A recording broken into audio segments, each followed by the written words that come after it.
Es extremadamente improbable, casi imposible, que dos motores de avión se detengan simultáneamente. La única hipótesis que puedo ver donde ya ha ocurrido, pero en ese caso, aún así, nos aseguramos de evitar esa situación, es atravesar, por ejemplo, si quieres, los humos que provienen de un volcán, ese tipo de cosas. Eso puede causar un paro de los motores, aunque es muy improbable. Si los dos motores se detienen, comenzaremos con esa posibilidad. Obviamente, el avión planea, por lo que somos capaces de hacer volar el avión a cierta distancia. El avión no caerá como una piedra. Estamos entrenados para planear y responderte un poco durante el vuelo. De hecho, cuando comienzas el descenso, si quieres, el avión está al ralentí. Entonces ya estás planeando. Cada vez que tomes el avión, si lo haces, me dijiste que tenías algo de miedo. La probabilidad de que un motor se detenga por una razón X o Y puede ocurrir. O es más probable que ocurra con dos motores. En ese caso podemos volar con un solo motor. De hecho, es una de las cosas que más practicamos en los simuladores de vuelo. Los pilotos están sumamente capacitados, no hay problema. Los aviones y sus motores están diseñados para que puedan volar incluso con un solo motor, ya que pueden soportar el peso de la aeronave. Si hay un enchufe. ¿Cómo reaccionamos ante un secuestro de rehenes en un avión? En mi compañía no estamos entrenados para esta situación, ya que es algo tan improbable. Y en cualquier caso, desde obviamente que hubo los atentados del 11 de septiembre, todo lo que se ha implementado hace que tanto en la etapa previa lograremos detener a posibles terroristas, tanto en la seguridad del aeropuerto, no podemos pasar con cualquier cosa a la seguridad, somos controlados, etc. Por lo tanto, normalmente no hay riesgo real de secuestro para quienes suben a un avión. Ahora, si eso sucede y que obviamente los pilotos deben reaccionar, una vez más tenemos un código transpondedor que nos permite decir que tenemos un secuestro. Lo saben por un simple código que vamos a poner en el avión, que no es secreto, no es en absoluto una información que estoy revelando, es realmente algo que es conocido. Ahora podemos decirlo claramente por radio si, por ejemplo, la puerta de la cabina aún está cerrada. Vamos a mantenerla cerrada, eso es lo que es indiscutible. Sin importar lo que pase en la cabina, mantendremos su puerta cerrada. No correremos el riesgo de abrir la puerta de la cabina para permitir que los posibles terroristas entren en la cabina de pilotaje. Ahora, si eso Sucede. una vez más es improvisación. Aún tenemos la responsabilidad de mucha gente. Por lo tanto, haremos todo lo posible en cualquier caso para que el avión no se vea afectado por los piratas del aire. ¿Alguna vez has creído que ibas a estrellarte durante un vuelo? He tenido algunas situaciones críticas debido a que vuelo en Escandinavia, por lo que a veces hay condiciones meteorológicas bastante particulares. No fue en Escandinavia, sino en Polonia. Al acercarse o aterrizar en avión existen múltiples opciones. Realizaremos un aterrizaje de precisión, sin implicar que otros aterrizajes no lo sean. Sino un aterrizaje de Precisión donde tendrás balizas que están directamente en el suelo, que nos guían, que guían el avión. Y nosotros seguimos, de hecho, si quieres, nuestro plan de descenso hasta ver la pista. Tienes otras posibilidades en pistas que no son... equipadas donde Tendrás un enfoque de no precisión, que es preciso, pero se llama así debido a una historia de tolerancia en relación con la precisión que tendremos en la pista. Imagina que en estos casos es más un sistema de posicionamiento global el que te dará tu plan de aproximación y posición en el espacio en lugar de las balizas en el suelo, que son más precisas. Ese día teníamos un enfoque impreciso con mucha nieve y viento cruzado. Obviamente eso influye un poco en nuestra trayectoria. Y un avión, de hecho, tal vez conozcas el principio de sustentación, es decir, si el avión avanza en su masa de aire, crea sustentación. Pero también puede ser el viento, ¿de acuerdo? Que al circular alrededor de las alas crea esta sustentación. Ese día había mucho viento lateral, mucho viento de frente, en resumen, mucho viento en general. Entonces, si quieres, comenzamos este enfoque y de hecho los aviones aterrizan contra el viento para reducir su velocidad con respecto al suelo. En un momento, el viento se detuvo brevemente cuando estábamos cerca del suelo. Tuvimos un momento en el que perdimos sustentación brevemente, nos acercamos rápidamente al suelo y en ese instante estaba un poco impresionado. Me dije, y el segundo enfoque es el cuerpo al borde que retomó el control porque nos dimos cuenta de que era bastante complicado aterrizar. Logramos aterrizar sin problemas. Pero en cualquier caso no es para asustarte. La prueba es que sabemos cómo aterrizar en este tipo de condiciones. Entonces, ¿no? ¿Cómo lo hacemos cuando es 1 a 1? Falla de combustible. Entonces, la falla de combustible en su totalidad no es posible excepto en casos donde hay una fuga, ¿de acuerdo? Donde hay un sistema que no funciona o antes, si no hemos puesto la cantidad correcta de combustible. Pero por otro lado, no es posible por la simple y buena razón de que en realidad no llenamos un avión. Un avión no es como un coche que llenamos hasta el borde y ya está. En realidad vamos a poner varios tipos de cantidades de combustible, la cantidad para el rodaje, la cantidad para el vuelo. Vamos a poner cantidades de combustible para precisamente prever si acaso tenemos que esperar antes de aterrizar. Tenemos 30 minutos de margen, eso depende en los vuelos largos y los vuelos cortos. Y también tenemos incluso un poco de extra, que es la parte que es realmente modulable por la tripulación, por los pilotos, que depende, por ejemplo, de las condiciones meteorológicas del día. En conclusión, al sumar estas cantidades, obtendremos una cantidad de combustible que excede significativamente lo que realmente necesitaremos durante el vuelo. No hay ningún problema, no habrá falta de combustible en este caso. ¿Cómo hacemos cuando tenemos que hacer un aterrizaje de emergencia y estamos sobre el océano? Bueno, esa es una muy buena pregunta. Es algo que puede sorprenderte, pero no necesariamente estamos entrenados para un amerizaje porque se reduce al hecho de que las horas de simulador son muy costosas. Hay otras cosas improbables que no practicamos en el simulador, excepto en casos particulares cuando hay tiempo. Esa es la esencia de ser piloto de línea, adaptarnos, ya que no podemos anticipar todos los escenarios. Por lo tanto, en este escenario típico vamos a improvisar como el que aterrizó en el Hudson. De hecho, conocemos también nuestro avión, que logramos entender y saber cómo vamos a tener que operarlo en esta fase un poco crítica, cerca del agua, etc. Pero claramente existe mucha incertidumbre cuando estamos en esa situación. ¿Las turbulencias tienen un impacto en el avión? La respuesta más simple es no, porque el avión está diseñado para resistir turbulencias que no existen en la naturaleza. Hay varios tipos de turbulencias. Las más grandes estarán cerca de las tormentas debido a los vientos irregulares y fuertes en el interior, además del granizo, etc. Va a ser, por ejemplo, lo pasas al lado de un relieve, el viento, tienes movimientos de masa de aire que se encuentran caliente y frío. En ese lugar pueden generarse turbulencias y remolinos en relación a eso. Y tienes turbulencias que llamamos turbulencias de cielo claro, que están ahí en realidad, si quieres, diferentes corrientes de aire, por lo tanto, corrientes de chorro, no sé si ya has oído el término, son corrientes de masa de aire bastante rápidas en la atmósfera, en las que los aviones van a evolucionar. ¿Es peligroso para responderte? No, no lo es. En realidad, no, tanto el aire como el agua son fluidos, lo que permite hacer comparaciones entre ellos. Seguramente ya has tomado el barco, tienes olas. Ir muy rápido en un barco puede resultar incómodo. En un avión es similar. Durante turbulencia reducimos un poco la velocidad, pero sigue siendo un aparato muy rápido. Imagina un barco que va velozmente sobre las olas, es similar. Sigues el movimiento de las olas, lo que causa turbulencias. Ahora la gente piensa que podemos caer 30 metros cuando atravesamos una turbulencia. La mayoría de las turbulencias mueven el avión 1 o 2 metros en el 99% de los casos. Además, digo caer, pero no es así. No existe un hueco de aire per se. Ahí tienes, no hay turbulencia. Es como si dijeras que hay un agujero de agua, de hecho. No sigue siendo un agujero de agua, no es. El mar siempre está presente en el océano, no existe un lugar sin agua. Entonces, ¿es lo mismo en el aire? La altitud del avión varía ligeramente, pero ya sea manualmente o mediante el piloto automático, se corregirá para mantener la altitud correcta a la que debemos volar. Por ende, eso no afectará de ninguna manera la trayectoria. ¿Cuál ha sido el momento más estresante que has vivido en vuelo? Ya he tenido una emergencia médica a bordo, lo cual es terrible, pero no necesariamente muy estresante para nosotros. Intentamos apresurarnos. Un pasajero comenzaba a sufrir un paro cardíaco en mi avión, por lo que nos desviamos. Le informamos al control aéreo para que intenten darnos prioridad y entonces aterrizamos y es un poco particular de manejar porque obviamente hay potencialmente una persona cuya vida está en juego. Al aterrizar, los servicios médicos se hicieron cargo en la puerta de desembarque. La persona sigue viva.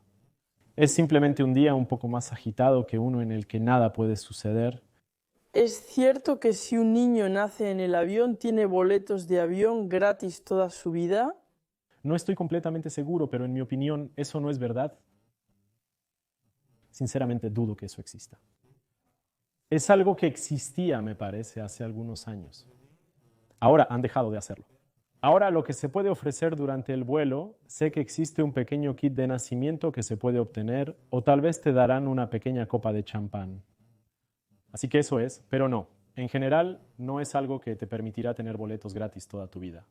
¿Puedes decirme cuál es el lugar donde el pasajero está más seguro en un avión? Cualquier asiento, el más seguro en un avión.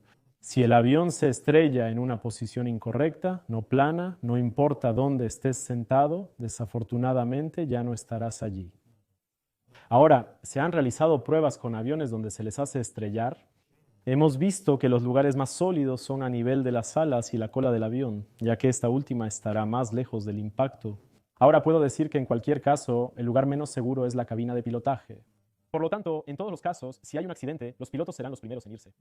¿Tienes anécdotas con tus compañeros de equipo o pasajeros? ¿Anécdotas que dan miedo, inusuales? Una anécdota peculiar que se tomará con precaución. Durante un vuelo, una de las azafatas me llama y me dice que los pasajeros se quejan de que les caen unas pequeñas gotas de agua. De hecho, le explico que los aviones y la condensación generada durante el descenso pueden provocar cambios de temperatura y presión. No me alarma más de lo que debería. Y al desembarcar, si quieres, me despido de los pasajeros. A mi izquierda está mi colega, la azafata. Los pasajeros se giran hacia una fila con expresión de disgusto. Por lo tanto, creemos que alguien está vomitando. Los pasajeros permanecen en sus asientos para vomitar tras el vuelo. El embarque se está terminando. Nos acercamos a esta persona y descubrimos que era un señor que había cambiado su bolsa de orina y puesto una adicional en el compartimento de equipaje. De hecho, a esta persona no le molestaba porque tenía la costumbre de hacerlo, por lo que no pensó que causaría un problema. Por lo tanto, a ella no le molestaría en absoluto. Envió un breve mensaje. Para las personas que tienen problemas de salud o movilidad reducida o cualquier cosa de ese tipo, no deben dudar en hablar con el personal de a bordo o incluso en el aeropuerto o con anticipación cuando reservan su vuelo. Cuidaremos de ellos y podremos guiarlos correctamente para asegurarnos de que hagan las cosas de la mejor manera para ellos. ¿Eso te hizo reír? ¿O no? Espero que eso no haya molestado demasiado a la persona estar en esa situación graciosa. Parecía estar serena y pensaba que quizás podría haberlo hecho en el baño, pero cada uno vive su vida como desea. Realizan pruebas de alcohol y drogas antes de cada vuelo, entonces... No, antes de cada vuelo. En los exámenes médicos se controla esto. Nos hacen preguntas al respecto. Cada vez tenemos más y más nuevas medidas que han entrado en vigor.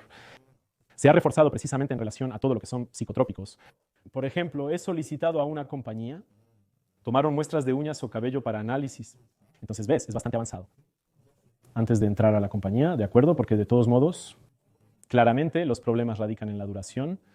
En conclusión, tener estos problemas no garantiza que una persona sea puntual. Pero puede haber pruebas, si tenemos sospechas, pruebas que son un poco aleatorias y que se realizarán en la persona en lo que respecta a los psicotrópicos.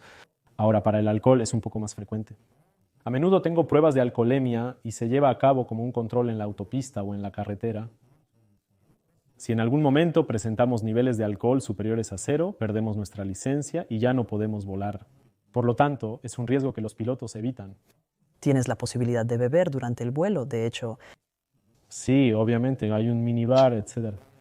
Pero no olvidemos que todos estamos juntos en el avión, todos somos profesionales, por lo tanto, si la tripulación ve a un miembro bebiendo alcohol, obviamente no lo permitiremos. Ok, muy bien, en general eso no sucede. Ahora, si eso sucede, sucede, no lo sé. Hacemos sesiones informativas antes del vuelo. Hablamos sobre las especificidades del vuelo, el clima, ese tipo de cosas. Y todos estamos hablando juntos. Una persona que está ebria, se nota, se siente. ¿Debemos tener un casillero? ¿Debemos tener un registro judicial limpio para ser piloto de línea? Sí, absolutamente. Cuando te conviertas en piloto, obtendrás, para emitirte en francés, se llama CMC o la tarjeta del aeropuerto. Evidentemente vamos a revisar un poco tu historial judicial.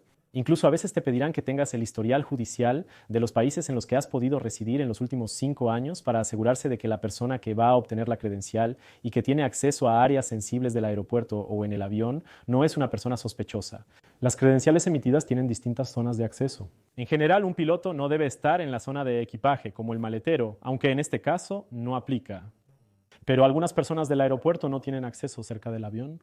Por lo tanto, todo se hace para que las personas que reciben la acreditación para trabajar, ya sea en el avión o en el aeropuerto, sean personas que no son sensibles o que pueden causar problemas. ¿Cuál es el salario de un piloto de avión? Yo estoy basado en Copenhague, por lo que los salarios son bastante similares a los salarios franceses.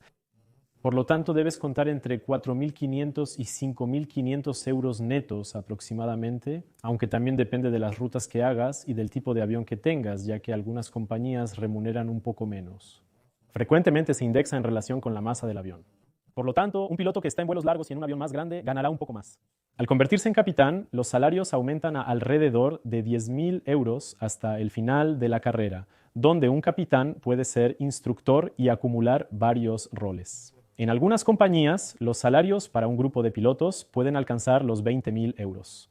Como mencioné anteriormente, si estás basado en Polonia o países con un costo de vida más bajo, los salarios pueden ser muy buenos, alrededor de 2.000 euros para algunos pilotos de aerolíneas de bajo costo, aunque este término no necesariamente determina el salario. El aspecto médico puede impedir que alguien se convierta en piloto de línea. Puedes ser piloto y usar gafas, pero hay ciertas tolerancias y límites que no se deben sobrepasar. También puedes tener limitaciones como ser daltónico. En una cabina hay diferentes colores asociados con distintas cosas. Por ende, si no puedes diferenciarlos, es claramente algo prohibitivo. Sin embargo, debes poder manejar una gran carga laboral durante la formación, incluso diariamente. Es una profesión que se aprende con el tiempo. Por ende, no está al alcance de todos si uno no es capaz de aprender constantemente. ¿Y desde que eres piloto has pecado mucho o no? La famosa pregunta. Existe un halo de leyenda alrededor de esta profesión. Obviamente fascina, por lo que para las personas que conocemos inevitablemente está un poco mitificada. Entonces, sí, es impresionante. ¿Realmente ayuda a ligar? No estoy seguro si implica eso. Tomo con pinzas cuando respondo, obviamente. Ahora, en las tripulaciones, la gente piensa que los pilotos y las azafatas se coquetean un poco entre ellos, pero en realidad no siempre. Ahora, ya hay muchos prejuicios sobre los pilotos por parte de las azafatas. Son un poco amargados todo eso. En todo caso, no tengo esa fama, pero ahora, evidentemente, debe considerarse que hay personas de edad similar que viajan juntas en un vuelo tripulado. ¿Estaremos todos en el hotel pasando nuestra vida juntos? Por ende, si deben crearse afinidades, sucederá como en cualquier empleo. Pasamos más tiempo juntos por un periodo más prolongado. Por lo tanto, estamos en el hotel. Si queremos estar aislados, es más fácil. Tenemos aproximadamente la misma pasión, todos navegamos por la misma razón. Y luego, si hacemos, yo no estoy en el correo, si hacemos un vuelo que sale de París donde llueve y llegamos a las Bahamas donde hace mucho sol y todos estamos en traje de baño, eso crea más posibilidades de acercamiento. ¿Pero eso ayuda? No, creo que también es una imagen. Es al mismo nivel que un bombero, creo que también es el uniforme lo que hace eso, que un bombero, un policía, una enfermera. Puedes preguntarle a una enfermera si el hecho de que esté vestida con su uniforme de enfermera atrae un poco a los hombres. Se van a reír en tu cara, creo. Como piloto, eso no ayuda tanto como debería. Solo para estar claro, ¿tienes un poco de calor o no? Sí. Me ha ayudado varias veces, obviamente. Es mi pequeña carta de triunfo. Y precisamente las relaciones en Los baños en aviones de larga distancia, mito o realidad. Esto sucede más en estos vuelos debido al mayor tamaño del avión. En realidad hay que saber que las azafatas y la tripulación ven todo. Conocen su cabina, no hay que creer. Todos están ubicados en lugares particulares. No hay que hacerlo. En resumen, los baños de un avión son un lugar horrible. Un mensaje para quienes van en calcetines, por favor no lo hagan, es una pésima idea. Creo que existe una fantasía, está el famoso club de los 10.000 al que la gente quiere unirse. Incluso hay personas que hacen eso en su asiento. Vamos a verte, no necesariamente es algo bueno, así que te impediremos hacerlo si lo haces. En los vuelos más cortos donde los aviones son más pequeños, allí, pero es absolutamente misión imposible, hay 2 baños, también lo veremos, y tampoco está permitido. ¿Existe una palanca o un botón, como un gran botón rojo como en las películas, donde te apoyas y eso te expulsa? En la cabina de mando tenemos el plano de los asientos del avión donde podemos seleccionar los asientos a eyectar. No, para nada, eso no existe en absoluto. Oh, pero yo lo creía. Bueno, sí, no, para nada. Es una broma, evidentemente. Por otro lado, eso existe en los aviones de combate porque pueden encontrarse en situaciones que requieran eyectarse. No obstante, no es una decisión trivial. Además, ser expulsado de un avión no es algo común. Estamos entrenados para eso. Los pilotos de combate están entrenados para eso. Tomamos 20G, 20, por lo tanto, sentimos 20 veces nuestro peso, podemos tener fracturas, etc. Y luego todavía estamos sentados encima de explosivos. Por lo tanto, un avión comercial con explosivos en todos los asientos tal vez no sea lo mejor. Además, no todos los pasajeros están en condiciones de ser eyectados. Imagino a una abuelita de 80 años. Ella no va a eyectarse, eso es seguro. ¿Los pájaros vuelan tan alto como los aviones? Y si es así, ¿tienen radares para detectarlos? No, los pájaros no vuelan tan alto. Por eso las colisiones con aves ocurren más durante el despegue y aterrizaje. Lamentablemente no es común que impactemos a las aves. Por eso inspeccionamos el avión en ese aspecto. Eso no impide volar, pero evitarlos, dada su talla y nuestra velocidad, es imposible. ¿Cuál es para ti el hecho de invierno en la historia de la aviación que te ha marcado? Podemos hablar de Sully. Es cierto que Sully me marcó porque el hecho de que hubiera este incidente y que la decisión de no volver al aeropuerto de partida debido a la doble falla del motor y de aterrizar en un río, que no es la primera cosa en la que uno piensa, es realmente debido a la experiencia del comandante de la nave. Esto establece un aspecto frecuentemente criticado, la toma de decisiones de los pilotos. Cuando hay un accidente aéreo, a menudo se culpa a los pilotos, pero en realidad, en un vuelo, no se habla de todas las buenas decisiones que se han tomado y que nadie ve. Otros vuelos también me han marcado profundamente. El accidente del Concorde era un avión bastante mítico. Es terrible para la tripulación profesional y apasionada que estaba a bordo. Pero ahí tienes ver un avión tan hermoso que se estrella y luego descubrimos el cese de la operación de este avión que ya no vuela. Es bastante triste. También hay otros accidentes, como el del vuelo MH370 de Malaysian Airlines, donde se desconoce el paradero final del avión. Eso forma parte de los misterios que los pilotos podemos discutir, haciendo suposiciones. No me preguntan qué pudo haber pasado, no tengo idea. Hay varias teorías y estoy siguiendo de cerca precisamente ese accidente y las investigaciones, porque potencialmente estamos retomando las búsquedas. Y por lo tanto, espero que algún día conozcamos la verdad. ¿Cuántos vuelos haces en promedio por mes? Entonces, eso depende. Por día puedo hacer de 2 a 5 vuelos, dependiendo de su duración. Actualmente se realizan cerca de 30 vuelos mensuales. A veces es incluso más. En general, de hecho, funciona por temporada. Obviamente, en invierno hay un poco menos de vuelos. Por ejemplo, si un piloto se desmaya, Estamos entrenados para eso, obviamente. Hay varios pilotos en un avión. En un avión puede haber hasta 4 pilotos a bordo debido a los tiempos de descanso y servicio que deben respetarse. Imagina un vuelo desde Charles de Gaulle a Santiago de Chile que dura más de 13 horas y media. Ahí hay 4 pilotos, entonces ya en ese caso sabes que podemos reemplazarlo sin problema. Si en un vuelo con 2 pilotos uno se siente mal, no hay problema, podemos pilotarlos solos. No hay problema. De hecho, enfrentaremos una situación con una carga de trabajo mayor. También existe la presión de estar un poco solos, pero estamos capacitados para manejarlo. Un caso más complicado es, por ejemplo, cuando vemos a una persona que está teniendo un derrame cerebral. En ese caso, ella finalmente empieza a decir cosas un poco incoherentes. En esa situación es más difícil notar que el piloto no está en condiciones de volar la aeronave. Y entonces tenemos herramientas para eso, preguntas que vamos a hacer para ver cómo la persona está reaccionando. Así que también estamos preparados para esta posibilidad. Algunas personas piensan que esto puede suceder si uno de los pilotos precisamente ya no es capaz de pilotar. Podemos hacer un anuncio, che, hay un piloto en el avión. Todo esto no necesariamente sucede. Esto puede suceder si, por ejemplo, hay un piloto de la misma compañía que está siendo asignado, por lo tanto, como pasajero en el vuelo. Si logramos mover a la persona que se siente mal del asiento del piloto, podemos reemplazarla y tener a 2 personas para reducir la carga de trabajo. Pero no vamos a llevar a un pasajero que vuela en Flight Simulator o en un simulador en casa, eso no existe. ¿Estás tranquilo en cada vuelo? Sí, afortunadamente. Si no lo estuviera, no subiría a mi avión, te lo garantizo. Confío tanto en la tripulación que está conmigo, como en los mecánicos e ingenieros que se encargarán de que el avión pueda operarse en buenas condiciones. Confío en mi compañía y en el control aéreo. Es una cadena llena de eslabones que hace que todos confíen en todos para que todo se desarrolle en las mejores condiciones posibles. Por lo tanto, es necesario que todo funcione bien y que no haya obstáculos para que un vuelo se desarrolle correctamente. Sí, ¿se puede ser piloto y ecologista a la vez? Pregunta un poco delicada. Sé que suele provocar debates. La aviación no es muy antigua. Hace 100 años, los primeros vuelos eran simplemente pequeños aviones casi de madera con alas de tela.